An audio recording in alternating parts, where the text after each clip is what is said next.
15 अगस्त 2025 को कौन सा दिन होगा। दोस्तों इस टाइप की जितने भी सवाल है मात्र 5 सेकंड के अंदर आप सॉल्व कर सकते हैं, इससे ज़्यादा समय नहीं लगेगा।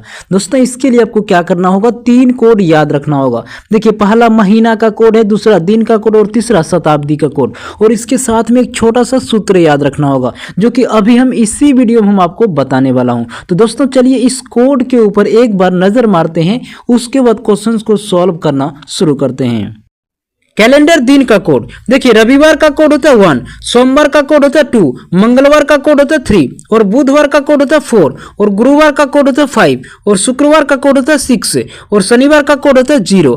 दोस्तों अब चलिए जानते हैं कैलेंडर महीना के कोड के बारे में। कैलेंडर महीना का कोड, देखिए जनवरी का कोड होता है 1, फरवरी का कोड होता है 4, और मार्च का कोड होता है 4, और अप्रैल का कोड होता है 0, और मई का कोड होता है 2, और जून का कोड होता है 5, और जुलाई का कोड होता है 0, और अगस्त का कोड होता है 3, और सितंबर का कोड होता है 6, अक्टूबर का कोड होता है 1, और नवंबर का कोड होता है 4, और दिसंबर का कोड होता है 6। दोस्तों जब आपका सवाल लीप वर्ष में पूछा जाए तो जनवरी और फरवरी महीना का कोड चेंज हो जाता है। देखिए जनवरी का कोड 0 हो जाता है और फरवरी का कोड 3 हो जाता है। आपको इतना ही याद रखना है। तो दोस्तों चलिए अब जानते हैं सेंचुरी कोड के बारे में। सेंचुरी कोड यानी शताब्दी कोड, देखिए 1200 से लेकर 1299 का कोड होता है 6, 1300 से लेकर 1399 का कोड होता है 4, और 1400 से लेकर 1499 का कोड होता है 2, और 1500 से लेकर 1599 का कोड होता है 0, 1600 से लेकर 1699 का कोड होता है 6, और 1700 से लेकर 1799 का कोड होता है 4, और 1800 से लेकर 1899 का कोड होता है 2, और 1900 से लेकर 1999 का कोड होता है 0, और 2000 से लेकर 2099 का कोड होता है 6, और 2100 से लेकर 2199 का कोड होता है 4, और 2200 से लेकर 2299 का कोड होता है 2, और 2300 से लेकर 2399 का कोड होता है 0, और 2400 से लेकर 2499 का कोड होता है 6। दोस्तों अब चलिए जानते हैं कैलेंडर फार्मूला के बारे में।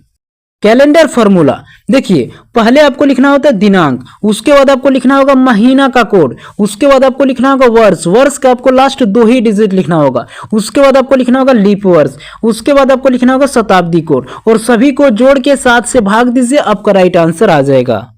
दोस्तों उम्मीद करता हूं कि आपने कोड को अच्छी तरह से समझ लिया होगा। देखिए 15 अगस्त 2025 को कौन सा दिन होगा। तो दोस्तों सूत्र के अनुसार पहले आपको तारीख लिखना होगा, तारीख क्या दिया हुआ 15, उसके बाद आपको लिखना होगा महीना का कोड, महीना क्या दिया हुआ अगस्त, और अगस्त का कोड 3 होता है। दोस्तों उसके बाद आपको लिखना होगा वर्ष, वर्ष दिया हुआ 2025, लेकिन लास्ट आपको 2 ही डिजिट लिखना है, सिर्फ 25 को लिखना है। दोस्तों उसके बाद आपको लिखना होगा लीप वर्ष, तो 25 वर्ष के अंदर कितने लीप वर्ष होगा, 6 होगा।